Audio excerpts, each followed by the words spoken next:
Thorny, as we venture into the R&R, two truths are consistent. We love our dear Montana state, and we love great beer. And you know who else feels the same? Jeremiah Johnson Brewing.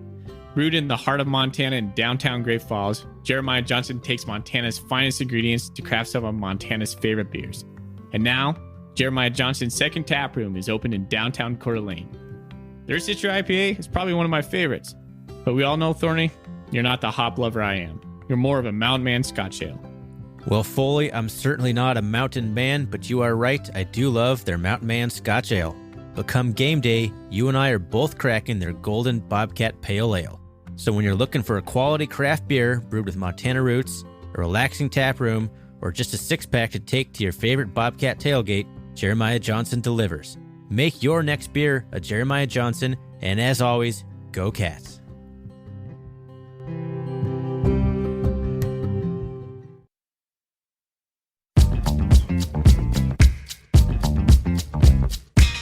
Welcome, everybody, to the R&R Catcast, a fan-based podcast focusing on Montana State athletics. We're two dudes named Ryan from the state of Washington talking about our dear Montana State. We hope you enjoy.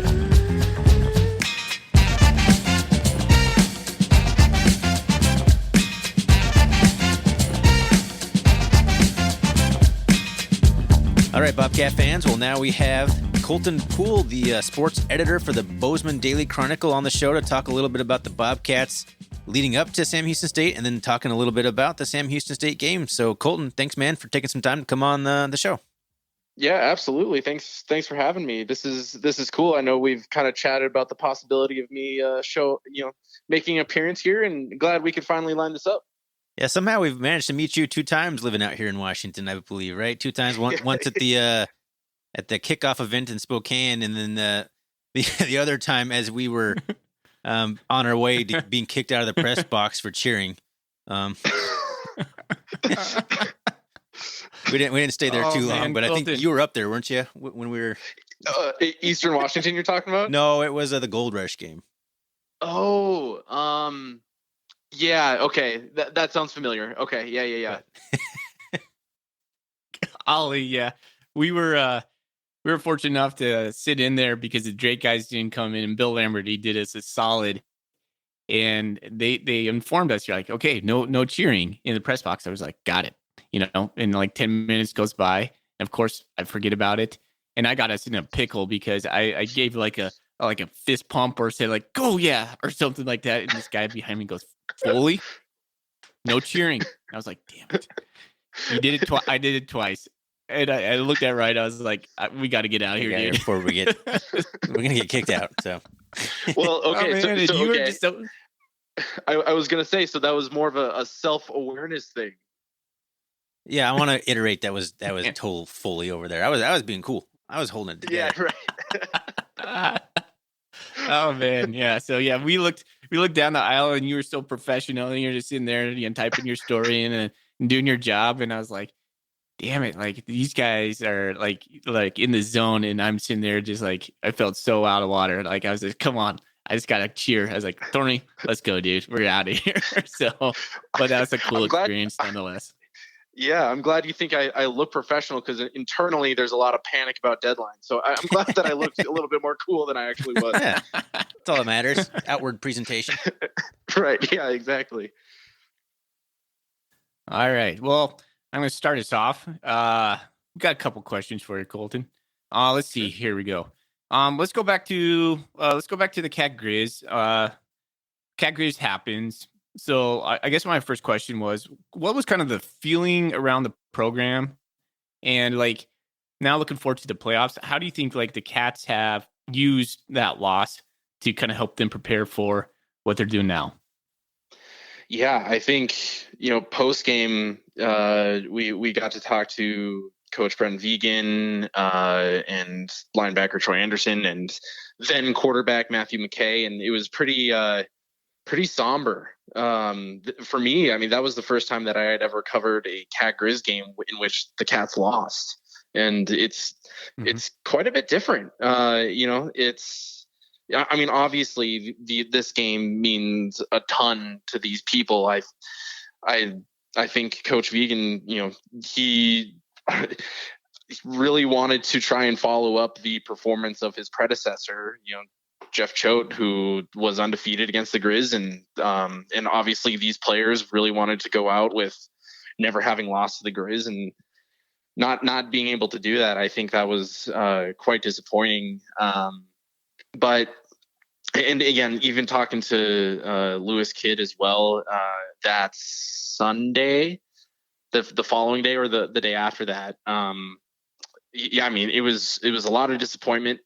And it was also kind of just a unique feeling in general. That was the first time since Wyoming. So what, 3-4 months that MSU had lost a game at all. And so I almost wonder if that was a little bit of a healthy wake up in terms of the rest of the playoffs, that, okay, there are some glaring things that need to be addressed, and things that could be fixed going into the postseason. So, and yeah, I mean, obviously that the way that MSU played, things were a little bit different with Tommy Mellott at quarterback, but I think for the most part, some of those things were fixed against UT Martin. And yeah, a pretty solid performance. And I think the bye week helped out a lot too, helping guys heal, helping guys kind of relax, get away from football and get prepared. So yeah, I think if anything, it was just a highlight of some of the things that MSU needed to fix. And at least for now, it appears that those things have been addressed. So I kind of want to stay back in a little bit to the Cat Griz game. I think I had a follow-up question that I just thought, and I've just been wondering about this a little bit. During the week of the Cat Griz, now having seen this iteration versus like the predecessors, Choate's regime, did you feel like there was a difference in the way they prepared coming up to the game? I don't really, I never got that impression. I don't, because I mean if anything, I think everyone knew how serious Choate took the game, and I don't think that Vegan maybe necessarily took it any less serious. If anything, the players probably took it just as serious than as they did before in 2019-18 in that 4-win stretch there. So yeah, and I think they really, really wanted to go out with a win. The seniors before got to go out saying that they never lost to the Griz, and this senior class really wanted to be able to say that as well and follow it up and keep that winning streak alive. And yeah, I just really think that, there was nothing about the preparation. There was nothing about the desire that was lacking. I think it was just I think it was just a matter of the Griz having a really good scouting report and taking advantage of some of the weaknesses that MSU had shown leading up to those games, specifically some of the offensive problems. And I think this was pretty apparent. Isaiah Fonse was not necessarily full health, and that was just evidence of how badly these players wanted to keep winning against the Griz, that he was probably, I think Vegan said that after the game, that he wasn't exactly full speed, but he went out there anyway and tried to give it a go, and but didn't exactly play up to his capabilities, and then that compounded with some of the offensive issues through the air. I mean, the MSU defense played phenomenal for the most part, except for the opening drive, which kind of gave the Griz momentum from the very beginning. But I mean, other than that, there was the botched special teams play, the fake field goal, and then there was MSU held the Griz to 5 field goals despite the very bad field position that they had. So, I don't think the defense was the problem. I don't think preparation, desire, what have you, was the problem. I think it was kind of the offensive issues that we had seen in games prior, kind of coming to light, I suppose, and the Griz were able to exploit some of those. All right, Colton. So last Thursday, the public, we were made aware of Matt McKay entering the transfer portal. I guess my first question to you about that whole situation is just for you, like, what was it like covering that story? Well, I found out as at the same time everyone else did. Just scrolling through Twitter and wait, McKay is in the transfer portal. What? Can he play then, or is he just going to transfer after the season? Yeah, wait, no, right. he's not playing. Wait, and then talk to a few more people, get some reliable information from some sources, and yeah, he was actually benched not too shortly after Cat Griz, and that kind of led to his decision to want to leave. And yeah, on this whole situation, I'm probably going to go on a little bit of a tangent here. On this whole situation, I don't know if you guys saw the UT Martin coach's post-game press conference. He made such a great point about the transfer portal, in that there should kind of be a time window there. I heard that. I did. Yeah, I think that is such a good suggestion, because like, yes, it doesn't look great for a player to want to leave a team in the midst of a playoff run, sure, but at the same time, I think at least in terms of people like who would be thinking this from McKay's perspective, the early signing day period is next week, right?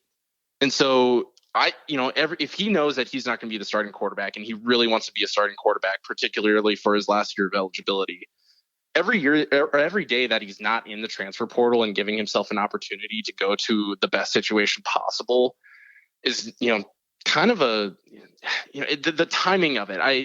And that's kind of why I go back to the UT Martin suggestion. The timing of it, I think that is just tough for everyone involved. And so I think it should be a little bit more clear, and there should be a little bit more better rules in those regards in terms of the timing. But the hard part. Sorry for the tangent. That's there. All right. I know Ryan Foley has lots to say on transfer portal in general, but in terms of like the timing of it, like the coach was talking about, it's interesting. But at the same time, if you're the team that like makes it to the national championship, like everyone else has been in the portal for like 3 or 4 or 5 weeks already. So you're not all of a sudden you're at a huge disadvantage in terms of like those guys are snatched up, all the roster spots are filled up for quarterbacks. So right, how do you balance the teams that play longer than the other teams in terms of like a window? Just throwing that out for conversation. You don't have to answer it. Yeah, there's no right answers right now. But I really like that. I like not being able to do it during the season. Like you can, if you want to quit the team, fine, but you're not going to like be able to go find another team until everyone else does or something. I don't know. Yeah. No, right. Yeah, absolutely. And, I don't know if the right answer is having that early signing day period before the season and then the final signing day period after the season. Because, a lot of the good kids, and this probably pertains more particularly to Division I, a lot of the really good kids make their commitments or their decisions following their junior seasons, right? So they can sign before the college football season, leading up to their senior season. But then also, like, do you want to force these kids to sign before their senior seasons, and then maybe they have a spectacular season, and then they want to be able to go to another school, or maybe they don't have such a good season, and the school's not as interested, and then so you have I don't know if there's a lot of decent ideas, but it seems like there's not like a great answer, at least apparent to me. Okay, I'll take it next. I was going to ask a question. All right, I'll come back in right here. Colton, one thing you said was that you found out about Matt McKay on Twitter, and I just find that like really interesting. Like almost like, did Montana State just play this really close to the vest? They didn't want this to get out, or is that the relationship Montana State has with the Chronicle? No, it's not anything with the Chronicle in particular. And there may be outlets who are hearing buzz about them making a possible decision. And, you could kind of glean that there would be some sort of change, whether that was, Mellott just getting more snaps than before or what have you.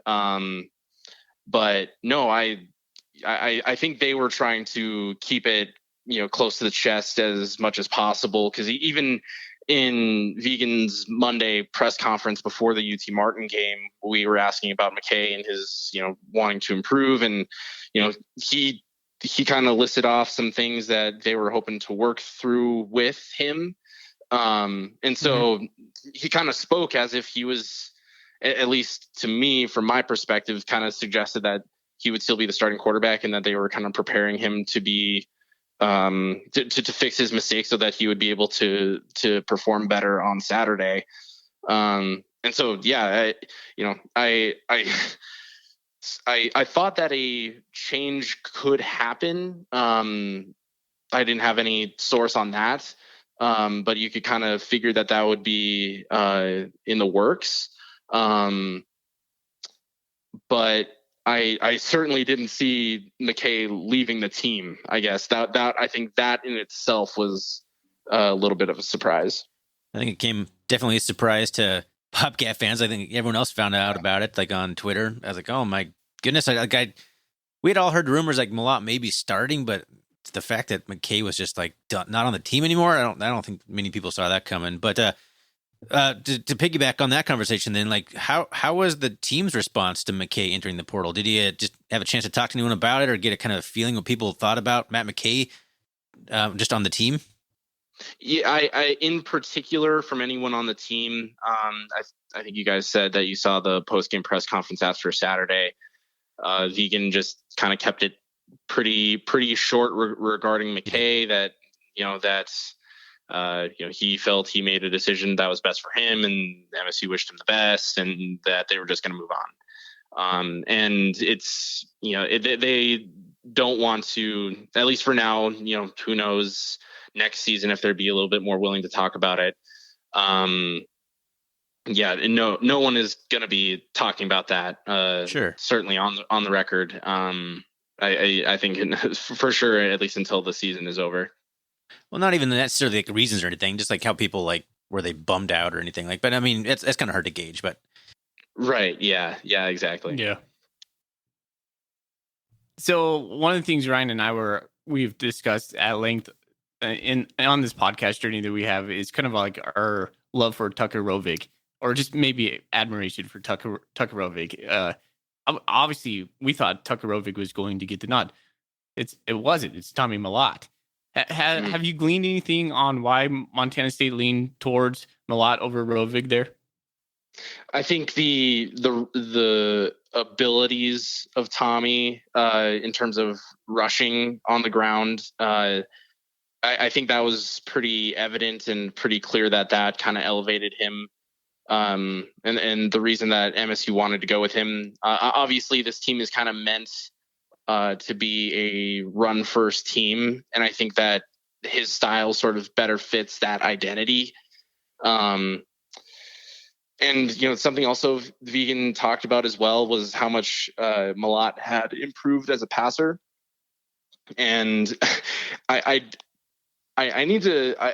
just want to be clear. I don't think it was possible at all whatsoever to figure out how good or bad Mellott was as a passer, because that wind, you guys maybe were, I don't know if you guys were at the game or saw, but the wind was so tough, I think, and not only that, but his first career start in the postseason. I don't think you can glean exactly how good or bad he could be. I think the MSU coaching staff has the best view of what he can be just based on what they see on a day-to-day basis in practice. And I think combined with, his rushing ability, which that was evident against UT Martin, how and even compared to McKay, who is also a fairly mobile quarterback, I think Mellott is such a good runner that kind of I guess known commodity, and something that they know that they could depend on, was kind of the reason that they wanted to go with Mellott there. Well, Mellott definitely Played pretty well against UT Martin. Like you said, a windstorm, kind of hard to get a gauge on his passing ability. But they won the game, and now the Bobcats are on to Huntsville, Texas, and Tommy Mellott, I assume, is going to be heading up the team unless they somehow think Rove is a better matchup for Sam Houston State. I have no idea why that would change. But regardless, if Tommy Mellott's starter, assuming he is, like, how do you think the Cats match up against the Bearcats in terms of, like, stylistically what the Bobcats want to do and maybe what Sam Houston State wants to do? Cats versus cats. That's right. One spelled correctly, one made up word. Yeah. I may be wrong on this, but I'm pretty sure that it was Bearcats with a C too, and then they went out of their way to make it a K. We might as well put a Z on the end of it too while they're at it. To go full 90s on it.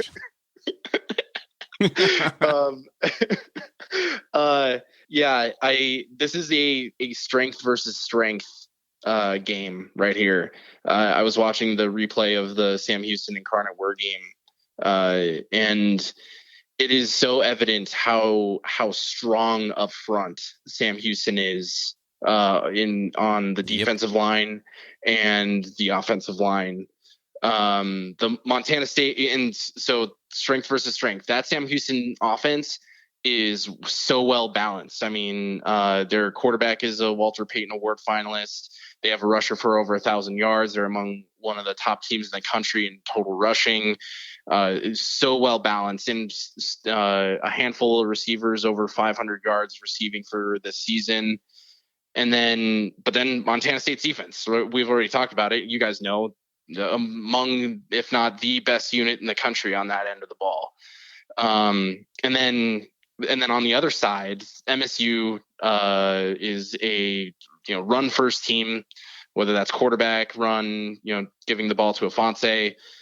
They want to run the ball early and often, and Sam Houston is among the best teams in the country in stopping the run. And like I said, their defensive line is very good.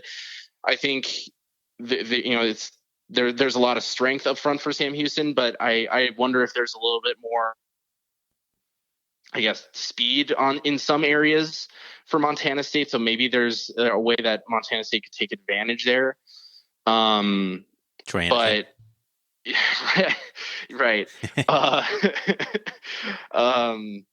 And so, yeah, I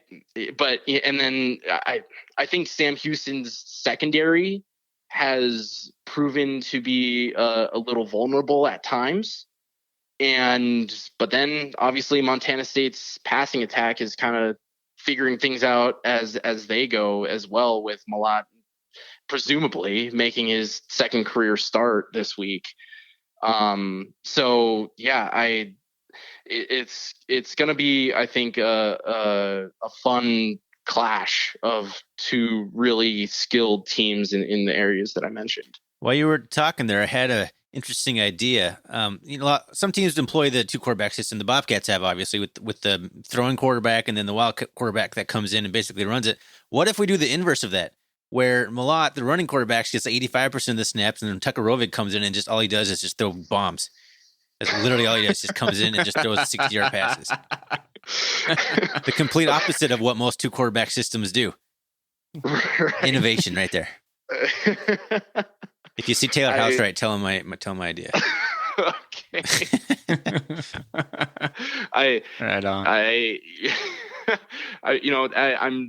I'm sure they are, hoping to, find some consistency in whatever way they can find. But yeah, I would imagine they stick with Mellott full time again.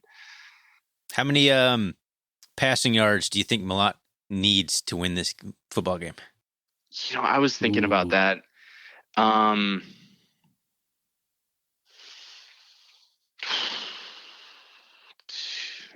Two 210, 200, 200, all right. Somewhere in there.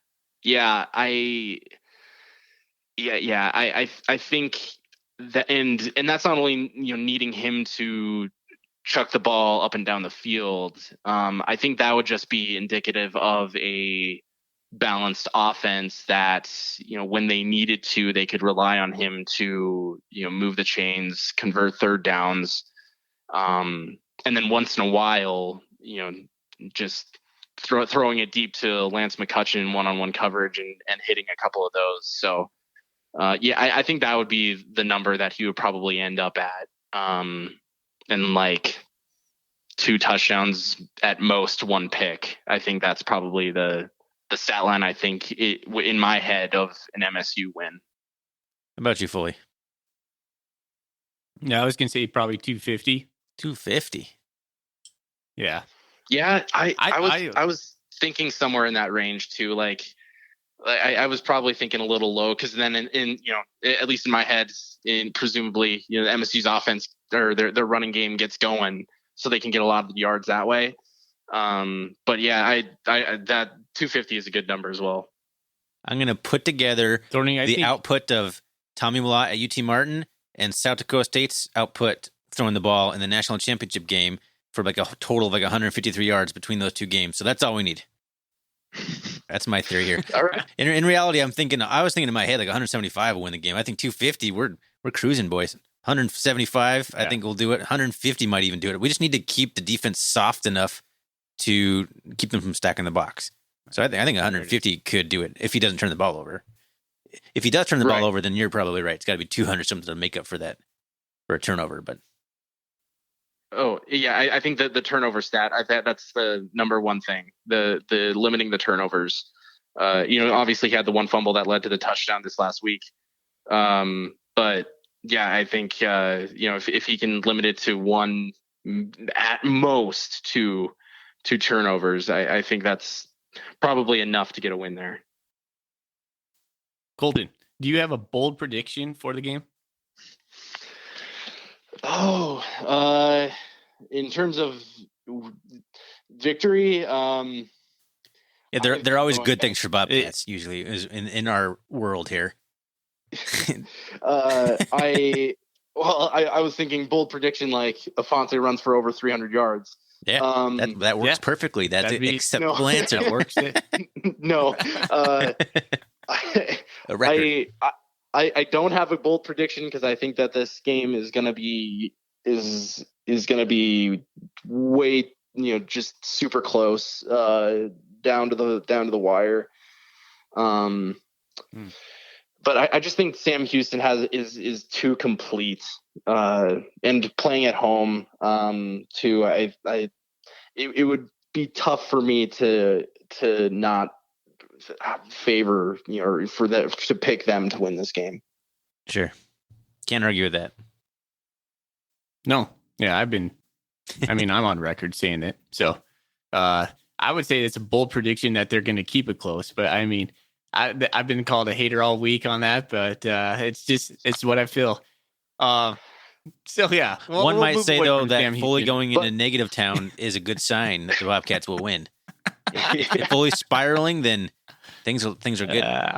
Hey, use this as bulletin board material. There we go. But the one thing I will say is that, and maybe you guys have already talked about it, this was the exact, even before the Griz game, this is the exact kind of path that Montana State would have wanted to get to the national championship, to be able to face it's just out of order, right? Like in theory, Montana State was going to be a 1, maybe a 2 seed, maybe a 3 or 4. But you would hope that you would probably face a team like Sam Houston in the semifinals, maybe a team like, Sac State, Villanova, South Dakota State in the quarterfinals. So like I said, it's the teams that you wanted. It's just flipped. Sure. And I think that this is kind of the matchup that Montana State would have wanted all season. And so now it's kind of up to them to take advantage of this opportunity. And then if Montana State were to win, like semifinals, either facing a Villanova team that has shown some vulnerabilities, or South Dakota State, who is playing very well right now, but that would be 3 straight road games in the postseason for them. That is kind of that's a pretty favorable path, I think, for MSU, all things considered, to be able to avoid James Madison and North Dakota State as well, too. This game is probably the biggest hurdle left. Obviously, there's a lot of hard games. If you get past Sam Houston State, though, you can see the light at the end of the tunnel. Mm-hmm. All right, Colton. Hey, we're going to get you out here shortly. We only have a couple questions left for you. So we're going to veer away from the football talk. A little fun question I wanted to know is, who is the best interview you had at Bozeman Chronicle? Oh man, really putting me on the spot. You good questions. Man, like the best person who was the best quote consistently, or just the best, like the sole lone interview? Yes. You just continue to make it tougher for me. Both. Give one of each then. Right. Oh,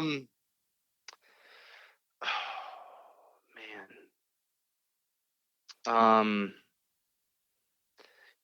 I think that there are so many good, well-spoken players on this Montana State team.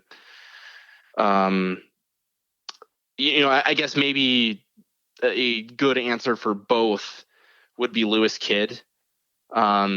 Just such a good kid, and so intelligent, and such a good leader. And he's gonna get his master's degrees, is gonna try and pursue a path in the pros, and just a great guy. But thinking back to to a one single interview, thinking back to when I did a story about him and his mom, who was going through breast cancer back in that interview was in 2018, and it was right before MSU's breast cancer awareness game.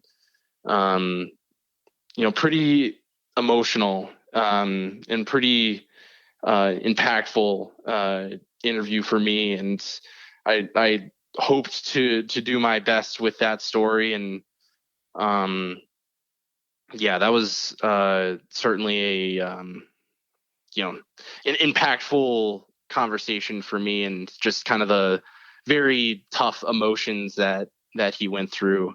I asked him about his mom. I think it was maybe about a year ago now, and she seems to be doing well, and things seems to be going well there. So that's good. But I think Lewis not only to talk about him, but to talk about how the offense is doing, to talk about some of his teammates. He always had the best quotes about some of his teammates, and gave me some pretty enlightening stuff, including about Chase Benson, which I did a feature on right before Cat Griz, and he's roommates with him, and gave me a lot of good fun info about Chase. And I think Lewis probably ends up being my answer. Nice. Yeah, he's an easy kid to root for. That's for sure. Love Absolutely. Having that guy in a Bobcat uniform. Okay. All right. So then another similar question, I guess. Just what was your most memorable moment as a Bobcat beat reporter? 2018 Cat Griz. Not even close. Just the game itself, or?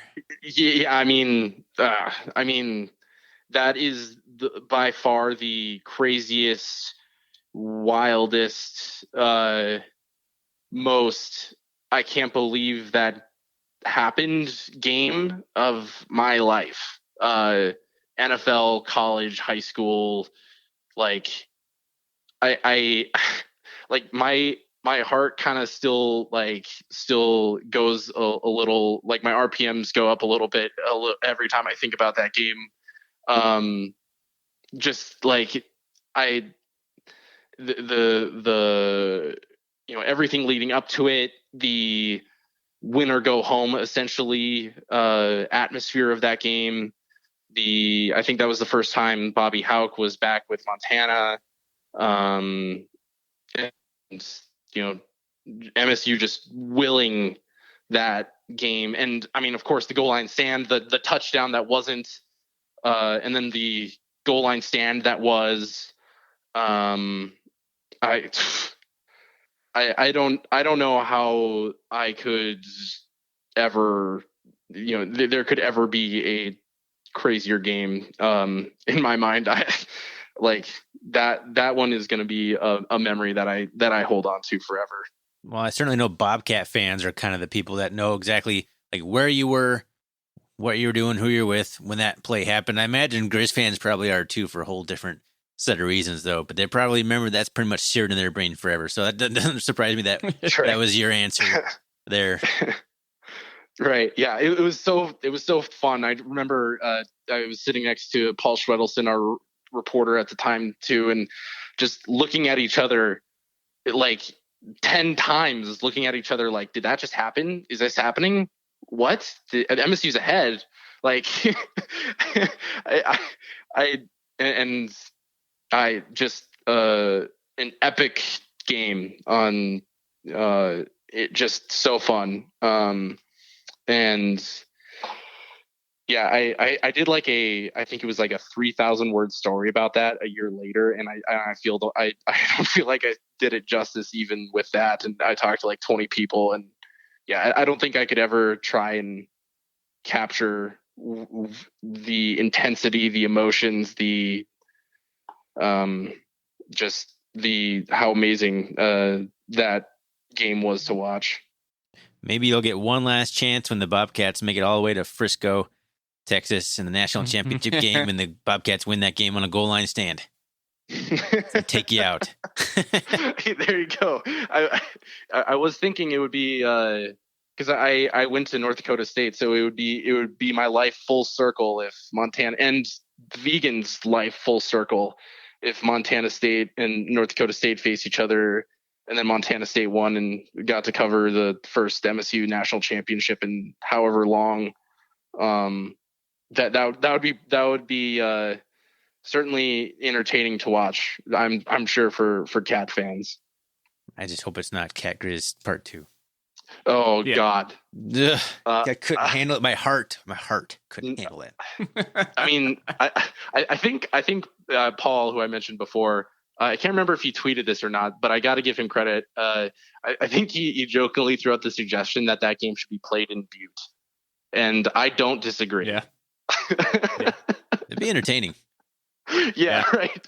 I mean, if there was like back in like the 1910s. Yeah, well, it was for a while, like just not in my lifetime or anything, but I know it was. Yeah. But if there was like a 50,000 seat stadium somewhere in Montana for any other reason, like it would be filled in a neutral site.